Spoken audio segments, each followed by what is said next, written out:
Hello दोस्तों, UPSC ज्ञानदायिनी के इस बेस्ट प्लेटफॉर्म पर आप सभी का स्वागत और अभिनंदन है।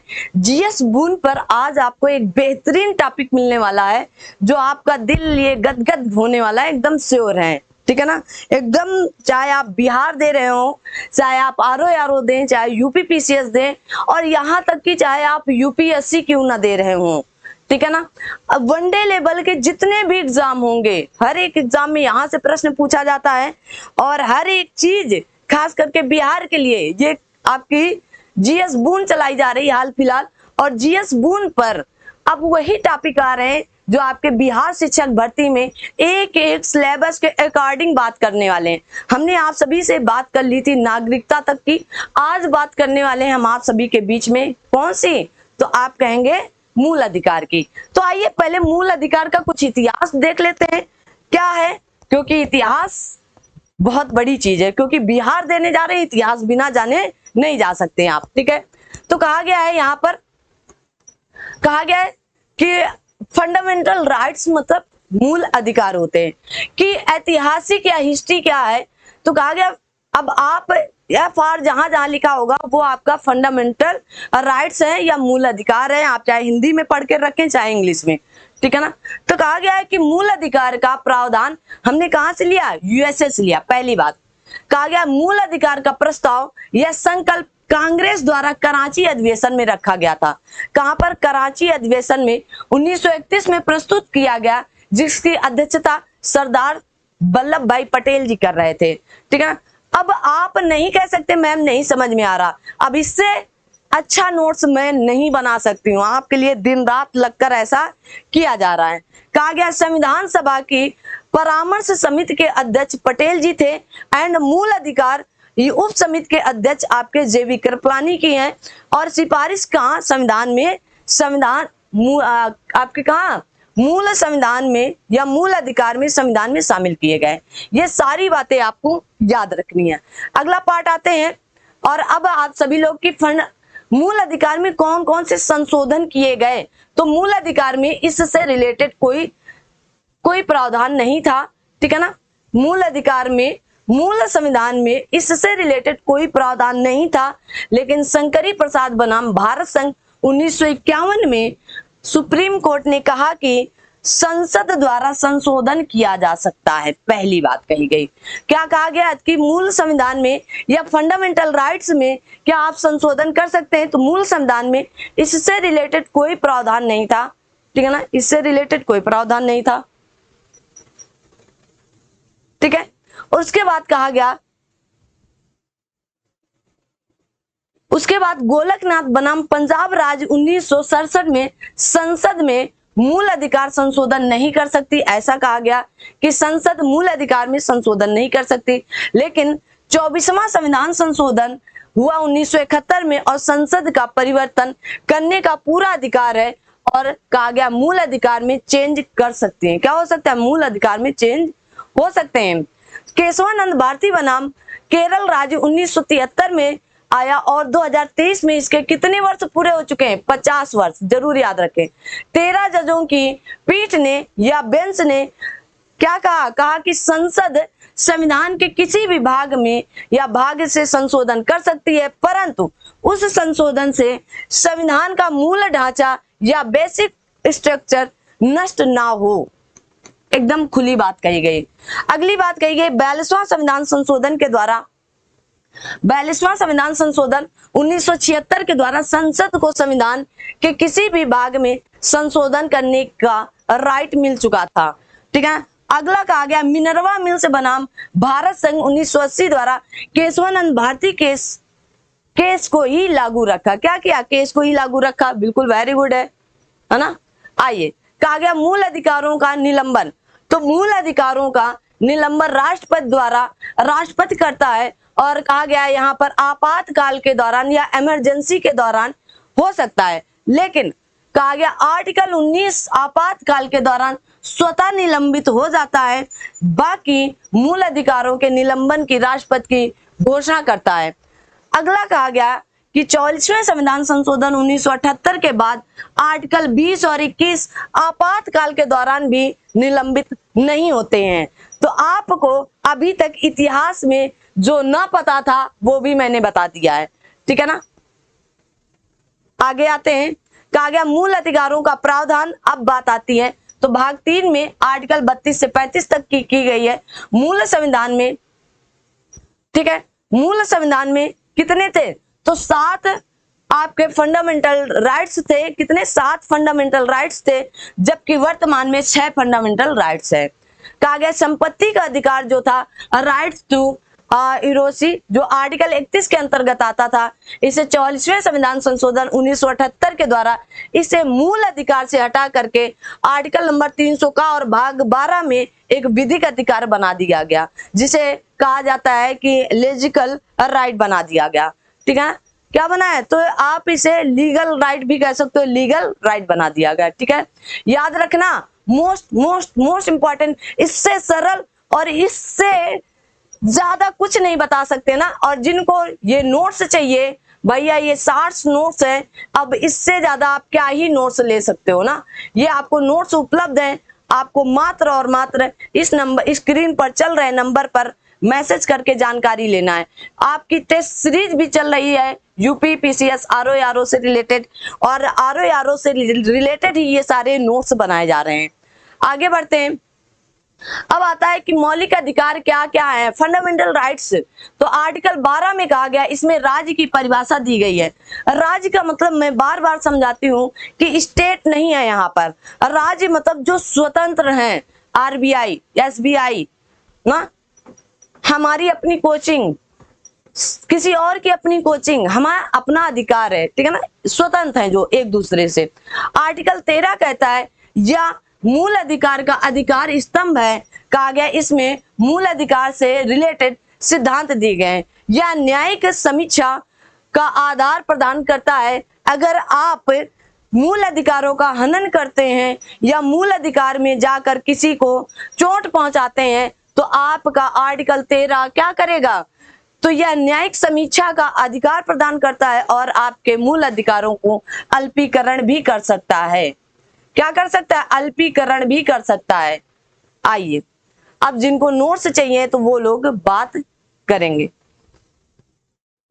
ठीक है। अब आपके मूल अधिकार कितने, 6 हैं। पहला आपका क्या आता है, राइट टू इक्वलिटी, मतलब समानता का अधिकार, जो 14 से लेकर 18 तक की बात कही गई है, ठीक है ना। तो पहला है आपका कि आर्टिकल 14 में कहा गया है कि राज्य भारत के राज्य क्षेत्र में किसी भी व्यक्ति के साथ कानून के आधार पर भेदभाव नहीं करेगा। मोस्ट इंपॉर्टेंट, चाहे आप लड़का हो, चाहे आप लड़की हो, चाहे बूढ़े हो, चाहे जवान हो, चाहे आप कुछ भी हो, आपके साथ, आप व्यक्ति के साथ कानून के आधार पर भेदभाव नहीं किया जाएगा। अगर आपने अपराध किया है तो आपको सजा मिलेगी। अगर उस अपराध की सजा फांसी है तो आपको फांसी दी जाएगी, चाहे आप कोई भी हो, ठीक है ना, कोई मायने नहीं रखता है। आगे बढ़ते हैं, आर्टिकल नंबर आपका 15, अच्छा और देख ले, हाँ, कहा गया विधि के समक्ष रूल ऑफ डायसी से प्रेरित है, जो कहां से, ब्रिटेन से, कहां से, ब्रिटेन से है, ठीक है ना, याद रख। विधि के समक्ष संरक्षण लिया गया, विधि के समक्ष संरक्षण कहां से लिया है, यूएसए से। समान परिस्थितियों में सभा, कहा गया समान परिस्थितियों में सभी व्यक्तियों के साथ कानून बना रहेगा, ठीक है, क्या रहेगा, सभी व्यक्तियों के साथ कानून बना रहेगा। कानून की नजर में सब समान है, क्या है, कानून की नजर में सब कोई समान है, ठीक है ना, एकदम इक्वल हैं आप सभी लोग। आगे बढ़ते हैं, आर्टिकल 15 कहा जाता है, आर्टिकल 15 में कहा गया है कि राज्य किसी नागरिक के साथ धर्म, जाति, क्षेत्र, लिंग, मूल वंश, जन्म स्थान आदि के आधार पर भेदभाव नहीं करेगा। ऐसा नहीं है कि आप जाएं, अरे आप तो गांव से आए, अरे आप तो बिहार के, अरे आप तो झारखंड के हैं। आप ना तो किसी के धर्म से कर सकते हैं, ना जाति से। धर्म का मतलब हिंदू, मुस्लिम, सिख, ईसाई। जात का मतलब ऊंच नीच की, SC ST। क्षेत्र का मतलब कि आप कहाँ के निवासी हैं, है ना। लिंग का मतलब महिला और पुरुष, या आप समलैंगिक की बात कर सकते हैं। मूल वंश की आप इस वंश से हम नहीं आपसे बात करेंगे। जन्म स्थान की आप बिहार के हैं, आप झारखंड के हैं, आप केरल के हैं, आप प्रायद्वीप भारत के हैं, या आप दक्षिण भारत के हैं, ऐसा किसी के साथ भेदभाव नहीं कर सकते। आर्टिकल नंबर 16 कहता है लोक नियोजन नौकरी या जॉब के संदर्भ राज्य किसी भी नागरिक के साथ धर्म, जाति, क्षेत्र, लिंग, जन्म स्थान आदि के आधार पर भेदभाव नहीं करेगा। आई होप आप समझ गए होंगे। आगे आता है आपका आर्टिकल नंबर 16(4) मोस्ट इंपॉर्टेंट है, इसको देख लेंगे। कहा गया सरकारी जॉब्स में एंड आरक्षण का प्रावधान किया गया। मोस्ट इंपॉर्टेंट है आर्टिकल 16 का 4। अब यहाँ पर इंदिरा साहनी बनाम यूनियन ऑफ इंडिया आता है। कहा गया इस मॉडल केस भी कहते हैं कि इस केस में सुप्रीम कोर्ट ने आरक्षण के नियम दिए हैं जो आपके कहां पर हैं, तो आप कहेंगे बीपी मंडल केस आपके 1978 में दिया गया। दोनों केस आपके लिए मोस्ट इंपॉर्टेंट है। इंदिरा साहनी बनाम यूनियन ऑफ इंडिया में कि इसे कहा गया मंडल केस को भी कहते हैं। क्या है मंडल केस? ये आपका बीपी मंडल केस में भी 1978 में कहा गया है कि इस केस में सुप्रीम कोर्ट के आरक्षण के नियम दिए गए। याद रखना, पूछा जा सकता है। आगे कहा गया है कि आपका आर्टिकल नंबर 17 कहा गया है अस्पृश्यता या छुआछूत का अंत, जिसे आप लोग कहते हैं कि अनटचेबिलिटी, ठीक है ना, जिसे आप लोग कहते हैं अनटचेबिलिटी। मतलब अगर आपको कोई छू ले और आप कहें कि क्यों छुआ, हाँ, छुआछूत का अंत किया गया खास करके जात में किया गया। किसमें? जात में, क्योंकि धर्म नहीं बोल सकते, क्योंकि हिंदू धर्म में ही जातियां आती हैं या इस्लाम धर्म में ही जातियां आएंगी, ये तो धर्म है। इनके अंदर जाति में छुआछूत हुआ कि वो एससी है, वो एसटी है, वो महार है, फलाना है, ढिमका है, ठीक है। आर्टिकल नंबर 18 कहता है उपाधियों का अंत, ठीक है ना। राज्य सेना या कहा गया विधि के अलावा कोई और उपाधि प्रदान नहीं करेगा, ठीक है ना। शिक्षा, कला, साहित्य, मतलब आपके जैसे शिक्षा में क्या क्या आएगा, तो आप कहेंगे शिक्षा में शिक्षा, कला, साहित्य आएगा, ठीक है। विद्या है ना, राज्य सेना या विद्या के क्षेत्र के अलावा जैसे शिक्षा, कला, साहित्य में आप उपाधियां ले सकते हो कि डॉक्टर की उपाधि आपने ली है। कहा गया 1977 और 78 में जनता पार्टी की सरकार में पीएम मोरारजी देसाई पहले गैर कांग्रेसी पीएम बने थे। इस सरकार ने आर्टिकल 18 का उल्लंघन मानते हुए नागरिक पुरस्कार या भारत रत्न, पद्म विभूषण या पद्म भूषण, पद्मश्री देना बंद कर दिया था, ठीक है। 1980 में इंदिरा गांधी सरकार ने दोबारा देना स्टार्ट किया और मदर टेरेसा को 1980 में दिया गया। याद रखना। कहा गया स्वतंत्रता का अधिकार, किसका? स्वतंत्रता का अधिकार, राइट टू फ्रीडम। 19 से लेकर 22 तक की बात कही गई है। कहा गया है अब व्यक्ति की आजादी या फ्रीडम ऑफ स्पीच, मूल संविधान में 7 स्वतंत्रताएं हुआ करती थी। कितनी? 7 स्वतंत्रताएं। लेकिन वर्तमान में कितनी? 6 स्वतंत्रताएं हैं, ठीक है। संपत्ति की स्वतंत्रता आपके 44वें संविधान संशोधन द्वारा हटा दिया गया, पहले भी बता, क्योंकि यहाँ पर भी था, क्योंकि यहाँ पर निजी संपत्ति की बात की गई थी, वहां सार्वजनिक संपत्ति थी। 19 के अंतर 19(1) के का में प्रेस या मीडिया की स्वतंत्रता दी गई, मोस्ट इंपॉर्टेंट है, याद रख करके रखेंगे। और कहा गया सूचना का अधिकार अधिनियम 1905 में, जिसे आरटीआई कहा जाता है, 2005 में आया, 12 अक्टूबर 2005 को यह लागू हुआ। मोस्ट इंपॉर्टेंट रखेंगे क्योंकि ये भी आपके स्वतंत्रता के अधिकार के अंतर्गत आता है। आर्टिकल 20 में कहा गया अपराधियों के लिए दोष सिद्धि के संबंध में संरक्षण प्रदान किया जाएगा। आर्टिकल 20(1) में कहा गया कि आपके भूतल से प्रभावी विद्यमान रहेंगे। और आर्टिकल 20 में कहा गया 20(2) में कि दोहरा जोखिम जैसे द्वैध दंडादेश, एक व्यक्ति को एक ही अपराध के लिए एक से अधिक दंडित नहीं मिलेगा या दंडित नहीं किया जाएगा, आपको याद रखना है, ठीक है ना, ठीक है ना। फिर कहा गया आर्टिकल 20(3) में अपने विरुद्ध कहा गया साक्षी या गवाह बनाने के प्रतिषेध या रोक लगाया गया, ठीक है ना, आप अपने प्रति ऐसा नहीं कर सकते हो। आगे आता है आर्टिकल 21, कहा गया प्राण एवं दैहिक की स्वतंत्रता का संरक्षण, जीवन जीने का अधिकार हमें प्राप्त है ना। किसी व्यक्ति को उसके प्राण एवं दैहिक स्वतंत्रता से विधि के द्वारा स्थापित प्रक्रिया के अनुसार ही वंचित किया जा सकता है, वरना तो कोई नहीं कर सकता। ठीक है, 20-21-1 में कहा गया, बस आपका ये जीएस बून है ना, इसको लंबा नहीं खींच सकते हम कि एक एक बात बताएं, क्योंकि इसीलिए लिख कर लाया जाता है। शिक्षा का अधिकार दिया गया 21 का के अंदर, जो 86वें संविधान संशोधन 2002 में जोड़ा गया, इसमें 6 से 14 वर्ष के बच्चों को अनिवार्य एवं निःशुल्क शिक्षा देने की बात कही गई। कहा गया है आपका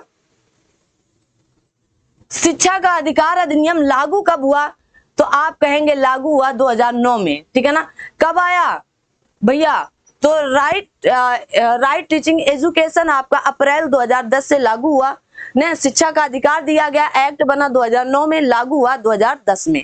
ठीक है, कहा गया 44वें संविधान संशोधन 1978 द्वारा आर्टिकल 20 और 21 के मूल अधिकार आपातकाल के दौरान भी निलंबित नहीं होते। रट लो एकदम, बार बार ये प्रश्न पूछा जाता है तो एकदम रट लो आप लोग। आगे आता है आपका आर्टिकल 22, कुछ दशाओं में गिरफ्तारी एवं निरोध के से संरक्षण प्राप्त है। आर्टिकल 22(1) में कहा गया है कि गिरफ्तारी के कारण बताना और वकील से परामर्श की अनुमति दी जाती है व्यक्ति को। और 22(2) में कहा गया गिरफ्तारी के 24 घंटे में निकटतम मजिस्ट्रेट के समक्ष पेश करना है व्यक्ति को। ठीक है ना, याद कर लो। मूल अधिकार आपके कहा गया आर्टिकल 22 में क्या कहा गया है, तो आप कहेंगे निवारक निरोध अधिनियम 1950 जो आया, जैसे टाडा, पोटा, है ना, नासा ना, जिसे रासुका कहते हैं, अगर ऐसे आएगा तो हिंदी में इसे रासुका कहते हैं। ठीक है, तो ये सब कहाँ है, निवारक निरोध अधिनियम के अंतर्गत आए, जो आपके आर्टिकल नंबर 22 के अंतर्गत आते हैं। संसद ने सर्वप्रथम आपके फरवरी 1950 में निवारक निरोध एक्ट पारित किया, उसके अंतर्गत टाडा, पोडा, ये सब रासुका वगैरह। रासुका आपका याद कर लो 1980 में आया था। ठीक है ना, अब धीरे धीरे इनको क्या, टाडा जो आपका है 1985 में आया, लेकिन आतंकवादी और आपके विध्वंसककारी गतिविधियों का अधिनियम बनाया गया था। ठीक है ना, लेकिन पोटा आपका क्या आया, तो पोटा आपका 2001 में आया और 2002 में लागू हुआ और 2004 में समाप्त कर दिया गया। मोस्ट इंपॉर्टेंट है, इनके फुल फॉर्म लिखे हैं, आप इन्हें याद कर लो, फुल फॉर्म भी पूछा जाता है। ठीक है, आगे बढ़ते हैं। कहा गया है शोषण के विरुद्ध अधिकार आर्टिकल 23 और 24 के अंतर्गत। आर्टिकल 23 कहता है कि मानव के दुर्व्यवहार एवं बलात् श्रम का प्रतिषेध करना, मतलब खरीदना, खरीद परोस बसोसी करना या खरीद और परोस्त करना बंद करना है। मतलब ह्यूमन ट्रांसफार्मिंग जो होती है वो सब बंद करना है। ठीक है ना, तो बलात् श्रम या दुर्व्यवहार नहीं करना है। आर्टिकल 24 कहता है कि 14 वर्ष से कम आयु के बच्चों को कारखानों में काम करने पर रोक लगाया जा सकता है ना। आइए आगे आता है धर्म की स्वतंत्रता। आर्टिकल 25 से 28 तक की बात कही गई। कहा गया मोस्ट इंपॉर्टेंट, अंतःकरण की और धर्म को बिना किसी बाधा के आचरण करने की स्वतंत्रता है। आर्टिकल 26 कहता है धार्मिक कार्यों के लिए प्रबंध की स्वतंत्रता है। आर्टिकल 27 कहता है धार्मिक व्यय पर कर से मुक्ति है। आर्टिकल 28 कहता है कुछ शिक्षण संस्थाओं में धार्मिक उपासना में उपस्थित होने से स्वतंत्रता है। जरूरी नहीं है कि कॉलेज या स्कूल में प्रेयर हो रही है और हमें उपस्थित होना पड़े, उदाहरण के तौर पर ना, ऐसा जरूरी नहीं, आप स्वतंत्र हो। अगला आता है संस्कृति एवं शिक्षा का अधिकार। आर्टिकल 29 और 30 के अंतर्गत दिया गया। आर्टिकल 29 कहता है अल्पसंख्यक वर्गों के हितों का संरक्षण करना। आर्टिकल 30 कहता है अल्पसंख्यक को अपनी शिक्षा संस्थान बनाने और उसका प्रशासन करने का अधिकार या राइट प्राप्त है। ठीक है, संपत्ति का अधिकार जो आर्टिकल 31 के अंतर्गत था ना, राइट टू प्रॉपर्टी, तो 44वें संविधान संशोधन 1978 द्वारा इसे मूल अधिकार से हटाकर विधिक अधिकार बना दिया गया, या आप यूं कहें लीगल राइट बना दिया गया। वर्तमान में भाग 12 में पहुंच गया और आर्टिकल आपका 301 में पहुंच गया है। संवैधानिक उपचारों का अधिकार आर्टिकल नंबर 32 में डॉक्टर भीमराव अंबेडकर ने इस अधिकार को संविधान का हृदय एवं आत्मा कहा है। कहा गया है मूल अधिकार को लागू करने के लिए सुप्रीम कोर्ट आर्टिकल 32 तथा हाई कोर्ट आर्टिकल 226 के तहत आप रिट जारी कर सकते हैं या आप लेख लिख सकते हैं। ठीक है ना, आइए देखते हैं कौन कौन से लेख है। तो 5 प्रकार की रिटें होती है। एक है आपका बंदी प्रत्यक्षीकरण, जिसे आप हैवियस कॉर्पस कहते हैं। बंदी को सशरीर न्यायालय में प्रस्तुत करना है। Most important. दूसरा है आपका परमादेश, मैं आदेश मतलब परम आदेश जिसे मैंडमस कहा जाता है, कर्तव्यों का पालन करने का आदेश दिया जाता है। तीसरा आपका अधिकार परीक्षा जिसे को वारंटो कहा जाता है, योग्यता न होने पर भी कोई सार्वजनिक पद ग्रहण करने के पर क्या होता है, पद ग्रहण करने, देखो योग्यता न होने पर भी कोई सार्वजनिक पद ग्रहण करने पर क्या अधिकार परीक्षा दिया जाता कि आपका जब अधिकार ही नहीं है, आप उस योग्य ही नहीं है, तब आप वो कैसे पद धारण कर सकते हो। ठीक है, आगे आपको जवाबदेही देनी पड़ती है। आगे आता है प्रतिषेध और आपका आता है उत्प्रेषण। प्रतिषेध में कहा जाता है यदि कोई न्यायालय अपने अधिकार क्षेत्र से बाहर आकर कोई निर्णय दे देता है तो उसके खिलाफ क्या करेंगे, ये रिट होता है क्या, तो प्रतिषेध, और सेम यही आपके उत्प्रेषण में होती है। ठीक है ना, अंतर क्या है, यदि फैसला नहीं आया, कार्यवाही चल रही है तो प्रतिषेध है, अगर फैसला आ चुका है तो आप उत्प्रेषण है, अगर फैसला नहीं आया तो कार्यवाही चल रही है तो प्रतिषेध है। देखो सुप्रीम कोर्ट, मान लो हाई कोर्ट में कोई फैसला चल रहा है और निर्णय नहीं आया अभी, तो सुप्रीम कोर्ट कहेगा हाई कोर्ट से कि ये मैटर हमारे पास भेजो, ये मैटर हमारे पास भेजो, और इसमें होगा कि सुप्रीम कोर्ट हाई कोर्ट से कहेगा कि आप ये मैटर का फैसला जो लिए हैं गलत है कि सही है, अब आप ये फैसला मेरे पास भेजो, हम चेक करते हैं।